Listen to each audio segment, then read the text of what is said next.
In the year 1809, in a small wooden cabin in Kentucky, USA, a child was born into poverty and darkness. His name was Abraham Lincoln. From the very beginning, life gave him nothing but pain. When he was just 9 years old, his mother died, leaving him with a broken heart and an empty home. His father was poor, uneducated, and strict. The boy who loved books had no money to buy them. So young Abraham borrowed books from neighbors, and read them under the dim light of a candle. While other children played, Lincoln dreamed. He dreamed of becoming someone who could change his fate. But fate wasn't done testing him. At 21, he lost his first job. At 22, he tried starting a business. It failed. At 23, he ran for local legislature and lost. At 24, he borrowed money to try again and ended up in debt for years. But the worst pain came at 26. The love of his life, Anne Rutledge, died suddenly. Lincoln fell into a deep depression. He once wrote, "I am the most miserable man living.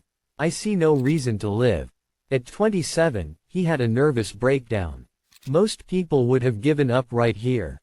But Lincoln was different. Even with a broken heart, empty pockets, and endless failures, he refused to stop dreaming. At 34, he ran for Congress and lost. At 36, he finally won a seat in Congress, but after just one term, he was thrown out. At 45, he ran for Senate and lost. At 47, he ran for Vice President and lost. At 49, he ran for Senate again and lost again.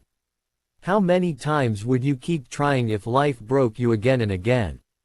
Most of us would have quit long ago.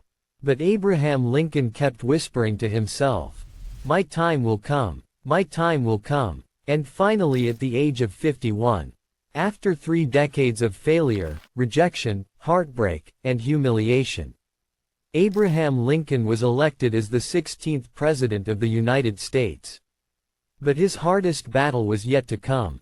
When Lincoln became president, America was on fire. The country was divided. Half wanted slavery, half wanted freedom. A brutal civil war erupted, the bloodiest war in American history.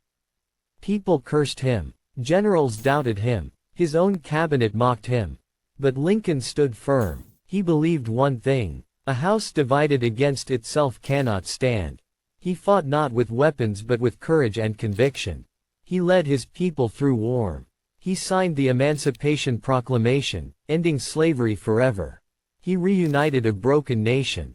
And the boy who once read books under candlelight, the boy who wore torn clothes and faced endless failures, became one of the greatest leaders in human history.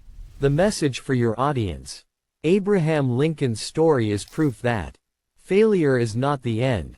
It is only a test. No matter how many times life knocks you down, if you rise one more time, just one more time, you can change not just your life, but the destiny of an entire nation.